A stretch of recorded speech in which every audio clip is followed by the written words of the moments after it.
Hello, kidney warriors. James here from Dadvice TV, your online kidney health coach, and this is Dadvice TV Live. As a matter of fact, this is a live Ask the Renal Dietitian Q&A session where you get to ask a genuine renal dietitian, one you guys all know and love, questions that you have about eating healthy, different things that you may want to include in your diet.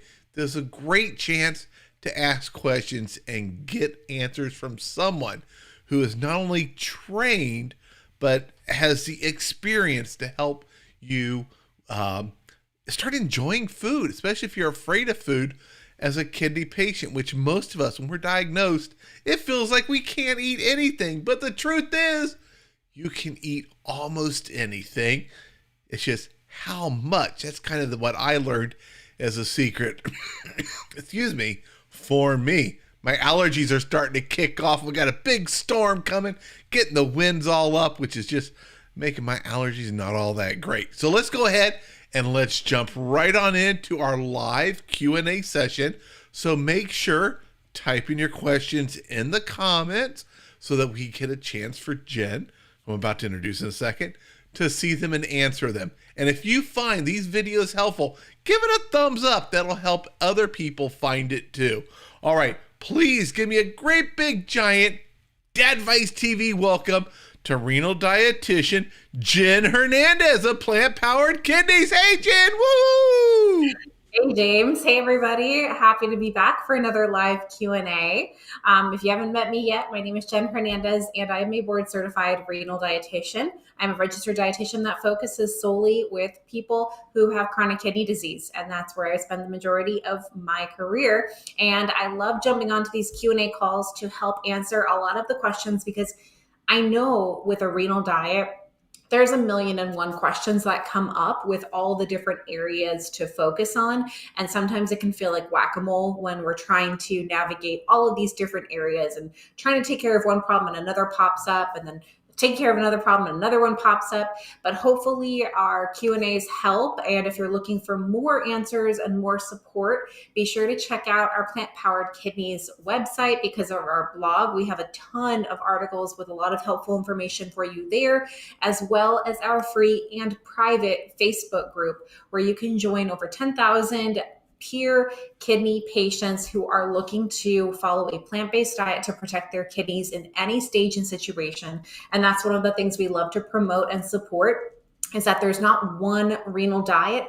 There are so many renal diets, and what's most important is that you find the diet that fits you and supports your kidney journey, your kidney health, and your goals. So I would love to get started with our Q&As for tonight. I know there's some questions that are already popping in, and I'm thrilled to get going. They are coming in, and I want to do a real quick special hello to Rachel. She just said, finally caught you guys live. Yay! Great to have you here, Rachel. Now you can see it really is live. Yes. All right, here's a good question from Bobby Joe. What do phosphate binders do, and how quickly do they work? Oh man, I have a lot of experience working with patients who have been on phosphate binders. It's primarily something that's prescribed from a doctor, and it's usually in dialysis, although in some cases, later stage chronic kidney disease patients may be started on phosphorus binders because of high phosphorus levels in the blood. And there are so many different kinds of phosphorus binders that are out there now. Primarily, the majority of them, they need to be taken with food. That's one of the really important things when taking phosphorus binders. Follow the prescription your doctor gives you. And oftentimes it will say take X number of tabs every meal or something like that. So like 2, maybe 3. I've had patients take upwards of 4 or 5. It can be a heavy pill burden with these phosphate binders. but they're very, very important in taking with food so that they actually catch the phosphorus and take it away so it doesn't get into your bloodstream. Now, there are newer medications that are starting to come out that you don't need to take these medications with every single meal, like phosphorus binders have been, but that's coming down the pipeline. That's a pretty new medication that we're still learning about and looking into. And I know insurance coverage is also a big part of that as well. But I'm really excited about that because that is a huge, huge benefit for people who are struggling with high phosphorus. Now, the turnaround time, how quickly are you going to see a change in your phosphorus levels with a phosphorus binder?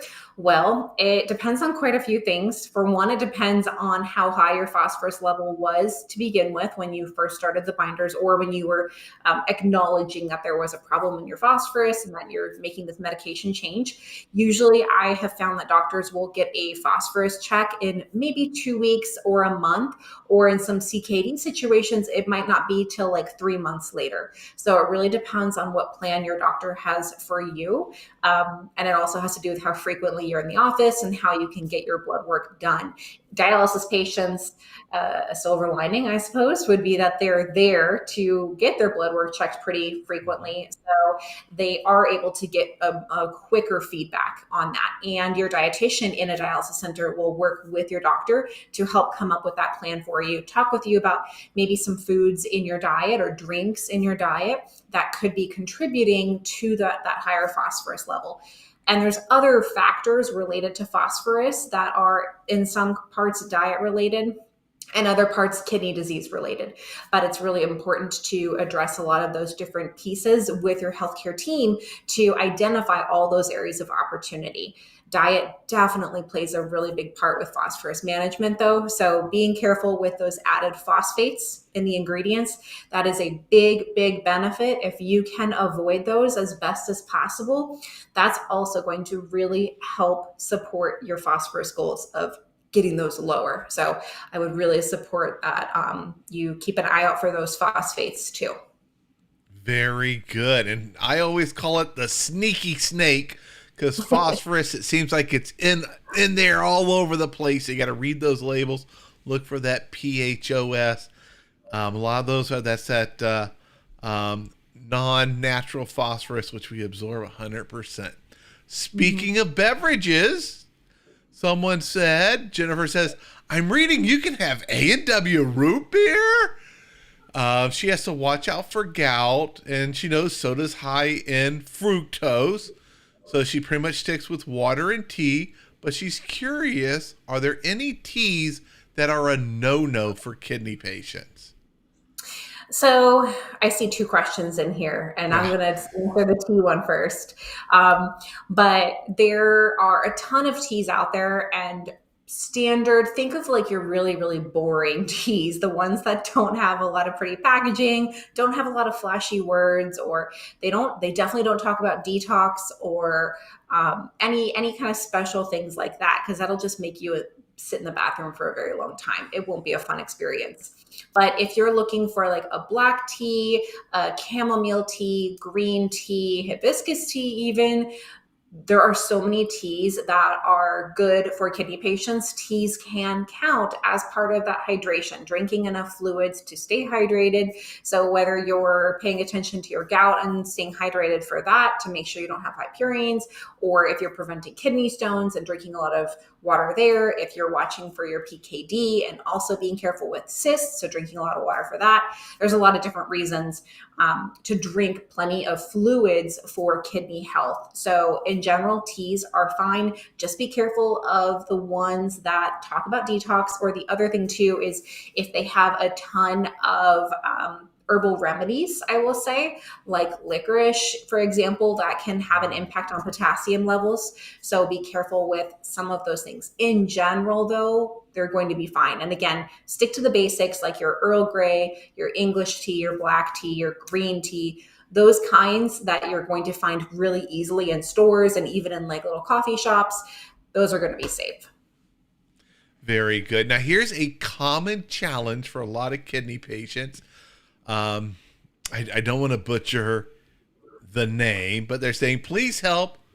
I suffer from constipation. So what are some tips for people with constipation? That is dear Ida. I know Ida. So, constipation is one of, if not the most common gut issue for kidney patients for several reasons.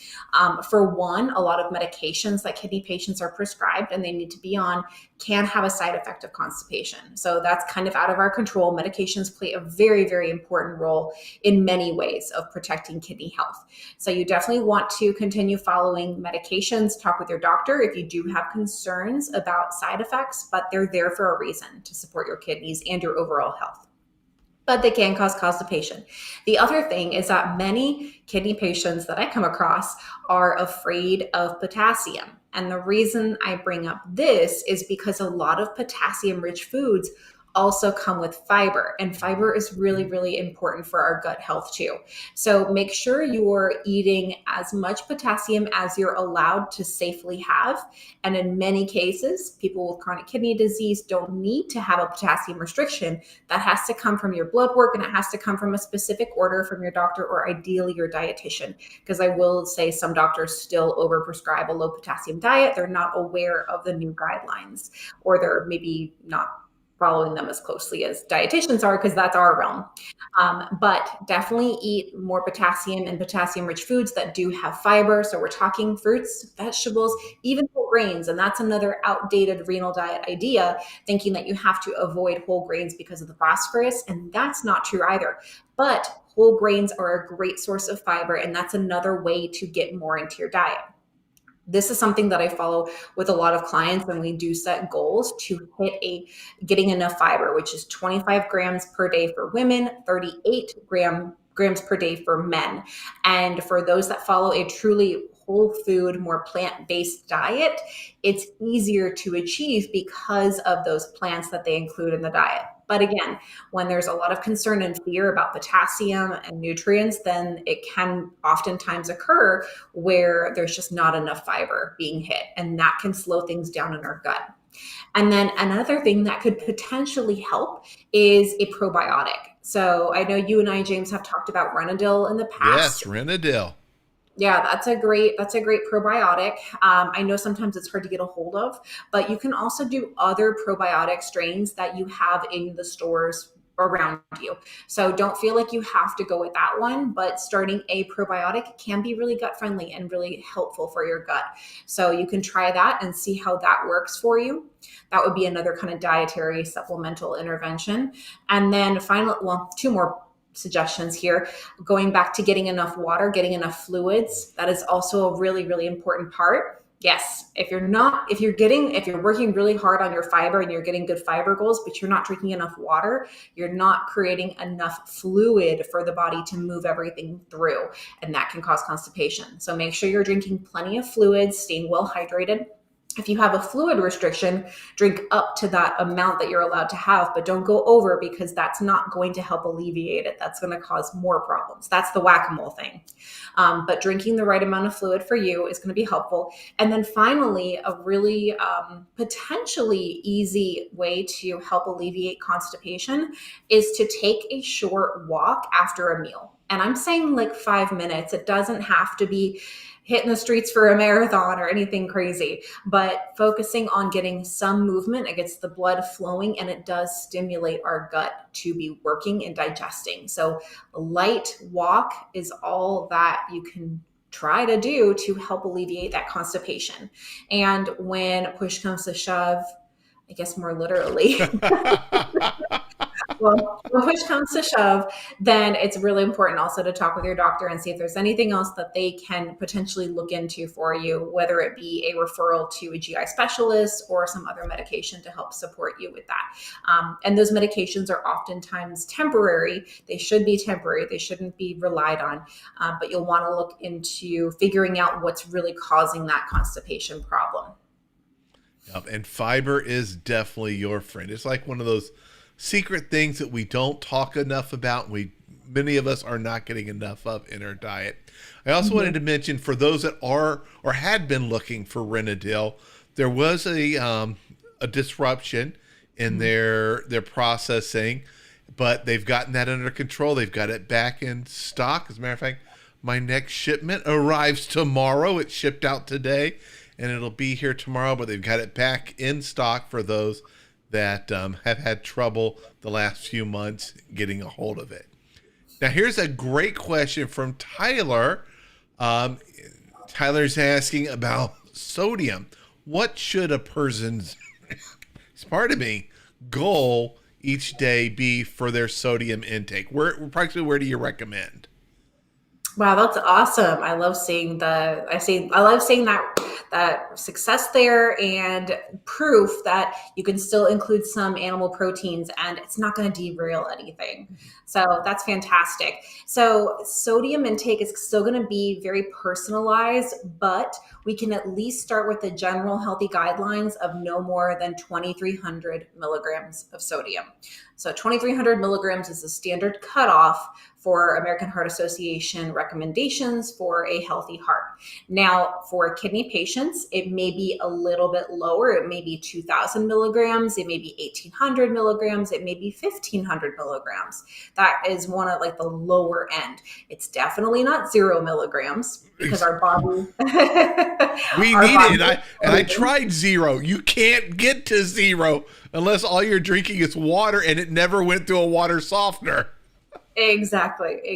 You need it. It's important. It is critical for your health to have sodium. There is such a thing as not having enough salt, hyponatremia. That is low salt levels. So you do want to have some salt in your diet. The thing is that, especially here in America, it's really not hard to hit that sodium goal. It's actually quite easy to do that if you're going out to eat a lot, and you could hit that daily goal per meal if you didn't look too hard. And one of the things that I talked with a recent client about when we were focusing on sodium for them was to look at the label. This is a really easy trick.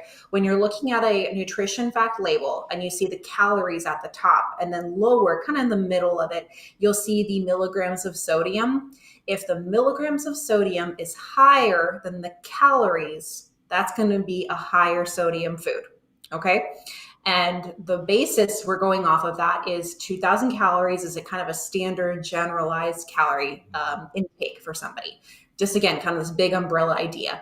And our sodium, like I said, is about 2,300 milligrams, but not more than that. So if you're looking at the different nutrition labels and you're always targeting for lower sodium than calories, then you're going to have a much better chance of not hitting your sodium goal before you hit your calorie goal. And getting enough calories is very, very important for kidney patients to make sure that our body is getting enough energy to do all the things that it's trying to do to take care of us. So that's where I would recommend starting off with. And then, of course, tracking your food, tracking your sodium to see what is going on, to see what you're consuming, what you're eating, and then sharing that with your healthcare provider to get even more detailed ideas and observations from those journals can be really helpful too. Perfect. Yeah, and I try to, and I love the trick of looking at the calories and the sodium. I try to stick to under 600 milligrams of sodium for breakfast and lunch, and then that 600 to 800 for dinner. Mm-hmm. My doctors tell me 1,800, 2,000, James. And I can tell when I eat too much, especially if it's my dinner meal. If I get too much, it just makes me thirsty all night. I'm getting up, I'm drinking. And then when you're drinking, they're getting up to empty out throughout the night. So I don't get a good night's rest. So be careful getting too much sodium in your dinner meal. All right. Kelly has a great question about protein. When you're calculating the grams of protein in your daily diet, do you use your actual weight or your ideal weight? Kelly, like many of us, has a few extra pounds on him. So this is a tough question to answer, even as a dietitian, because even as a dietitian, when I am calculating my patients grams of protein, I am looking at a lot of factors, not just their weight, but I'm looking at kind of the big picture of maybe other medical things that are going on, other lifestyle or situations there, looking at their diet and how much food they're eating, looking at their weight history. There's a lot of stuff that goes into it. So I want to say don't put too much pressure on yourself to feel like you have to be really perfect with this number, because it is ideal to have a dietitian do that analysis for you. Typically, we're looking at actual weight, a person's true weight. But in some cases, with somebody being too low or too high, outside of what even like a normal weight or maybe a weight average for them, then we might do an adjustment based off of that difference. Let's say if they're maybe 150% of their normal weight or their usual weight, I would say, then we might do an adjustment there. But typically we're looking at actual body weight and making adjustments based off of the labs that we find and what we see in the diet too. So definitely check with your doctor, whatever values you do determine. Talk with your doctor about your protein goals to see if you're on target there. I don't know how much they're going to correct or confirm that with you, but it's a really good opportunity to open a conversation to possibly get a referral to a dietitian so that they can do the calculation and get that confirmation for you as well, because there is a risk of not getting enough protein and there's a risk of getting too much protein. So it's kind of this narrow window that we want to make sure that we're hitting. Perfect. Now, someone asked me about Renal. Am I still taking it more than 3 months? Yep. I had a small 1 month gap without it, but I'm still taking my 2 little tablets a day of that. I store it in the fridge right there behind me. And in the morning, I take those. It's kind of part of my overall health. Here is a great question that I know would break the heart of most of my coworkers at work if they were told no. Black coffee, 8 ounces, 1 to 3 times per day. Is that okay? What are your thoughts on that? Well, in general, I want to say yes. There are some things to consider when it comes to coffee. For one, it does have some potassium in it. So if potassium is a concern, don't forget to keep that in mind when you're kind of going through your diet to see foods that have potassium in there. I don't recall off the top of my head how much is in there, but we do have a blog all about coffee, so I know it's in there for sure. The other consideration is that it does have a temporary effect on blood pressure, so it does increase blood pressure. So don't drink your coffee and then check your blood pressure and expect everything to be hunky-dory, a-okay. It might be a little off, so make sure if you're tracking your blood pressure that you're making a note, like I just had a cup of coffee or finished my second cup, so pay attention to that. It can be helpful to switch to decaf every now and then. If you like the taste, if it's part of your morning, I can attest as a person who has switched to decaf that you will survive. It is okay. And sometimes it's just the matter of the habit of having coffee in the morning can be really, that's what's needed. So even doing like half calf, doing 1 cup of caffeinated, 1 cup of decaf, switching like that could work.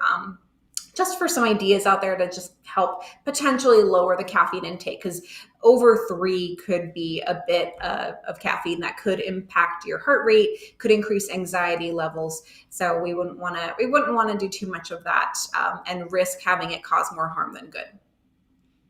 Kate Corner 56 is asking about water. Is carbonated water okay? Says drinks a lot of flavored water from Walmart. So does my wife, because it's very affordable there.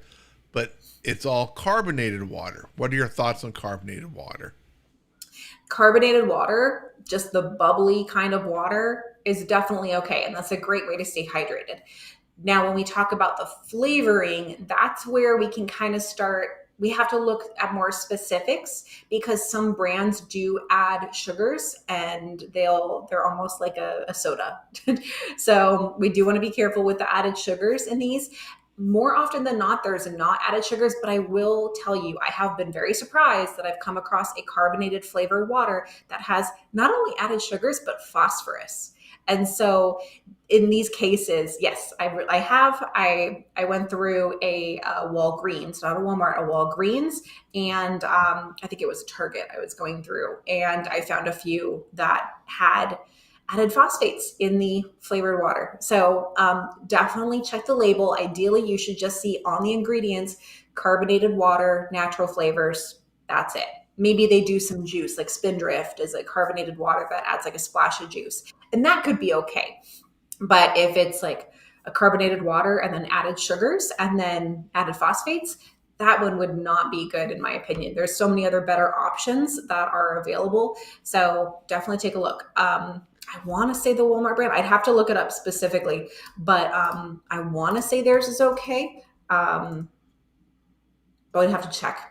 Yeah. Yeah, I cannot recall, but my wife loves them, and she allows my kids to drink them. So I'm guessing there's not much in them. Mm-hmm. And she's always very worried about the added chemicals.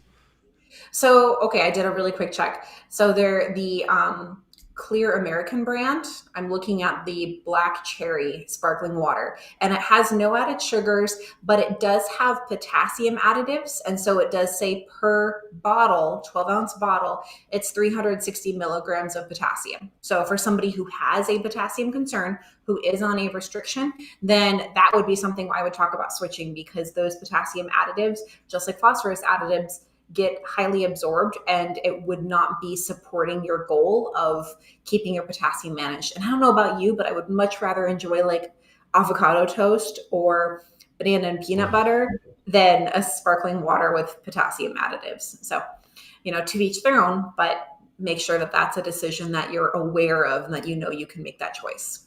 Yeah, and one thing I've discovered, and here are my water. You can see my big thing of water holds 32 ounces. Here's a little mixer thing in there to help keep mixing it up.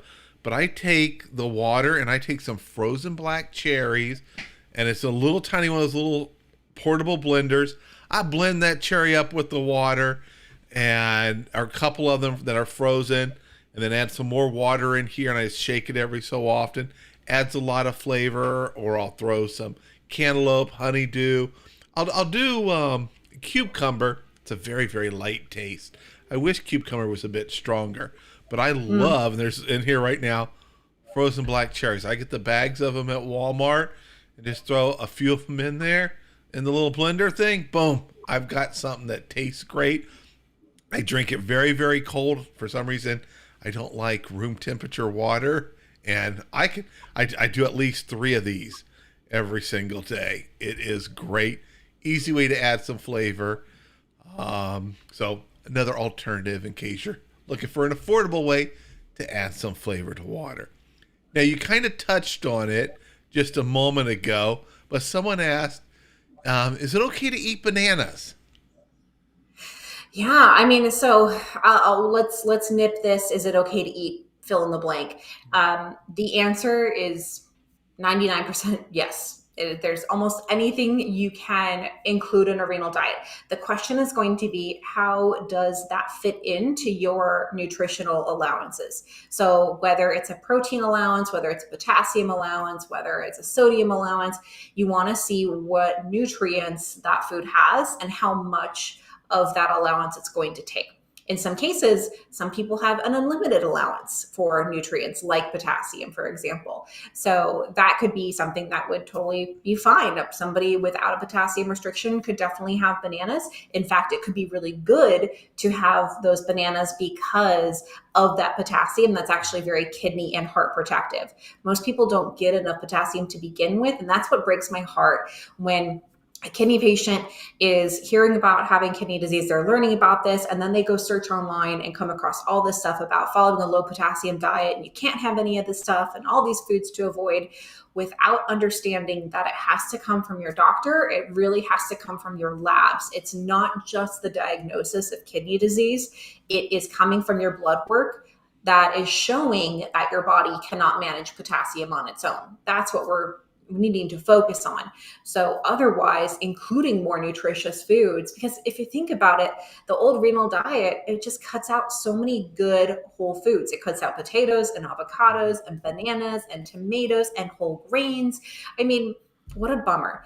And we don't want to be focusing on removing all of those whole foods because of all the good nutrients that they provide. We want to include those for the body because our body still does need all of those vitamins and minerals and calories and antioxidants, all kinds of things. So I'll get off my soapbox now and return back to the Q&A, but definitely instead of focusing on things that you think you need to avoid, be sure to get those questions answered from your healthcare team before you start pulling things out of your diet. All right. Now we are at the end of our time here, but I want to address one question. I saw a couple people ask it during our discussion. Someone said, James, your Renadyl discount link or your discount code expired. That is true. But there is a new discount. I've been talking to the VP of sales or the VP of the company, and he's got a new one set up. I'll put it right here on the bottom, Dadvice 2410. A little longer than the last one. And for those that are curious what happened, the founder of Renadyl sadly passed away back in December. And they were going through some reorganization due to that, but they are now set up. I've been having some great conversations with them. They're going to get us some additional nephrologists that we can talk to on here about kidney disease, about gut health. So they're doing a lot to help support our community. And if anyone's interested in Renadyl, that's the discount code. You can go to dadvicetv.com or just go to and get it right there, or go directly to Renadyl if you wrote down the code from our show tonight. All right, Jen, we are out of time. We weren't able to answer all the questions, but we got so many of them. One more. I want to get one more in because we kind of started it earlier. Is it okay to drink root beer soda? Yeah, I was like, oh my gosh, I forgot to jump in on that one. We just posted in Plant Powered Kidneys. I think it was just a couple days ago. We just posted on Facebook and Instagram this nice little pretty graphic of 6 different sodas that you can drink. And it's not all inclusive. There are other sodas that you can drink, but there are root beer sodas that are definitely okay for kidney patients. And again, the primary thing you want to look for is avoiding phosphorus. In many cases, the diet option will be a better option for you because of not having so many added sugars. And yes, diet sodas are totally fine to have. I know people get on this whole thing about the sugars and the sugar substitutes, but don't worry, it's okay. For it to be harmful, you would have to be eating so much that you would be sick for many reasons. So that would be really important to pay attention to. But so yes, there's definitely plenty of soda options out there. And then I see my video is maybe it's the storm that's just a little choppy, but it's probably the storm in between us. There's a lot of storm going on right now. I also wanted to give one shout out just because I have such a fondness. It was from Cowgirl. She said, hello, I'm a patient care technician for hemodialysis. PCTs are amazing and incredible people. And the work that they do in dialysis, Cowgirl, I love you so much. You do an amazing job at everything you do working in dialysis. And so I mean, I miss my dialysis days because of the people, the PCTs, the nurses, the nephrologists, the other dietitians and social workers that I worked with.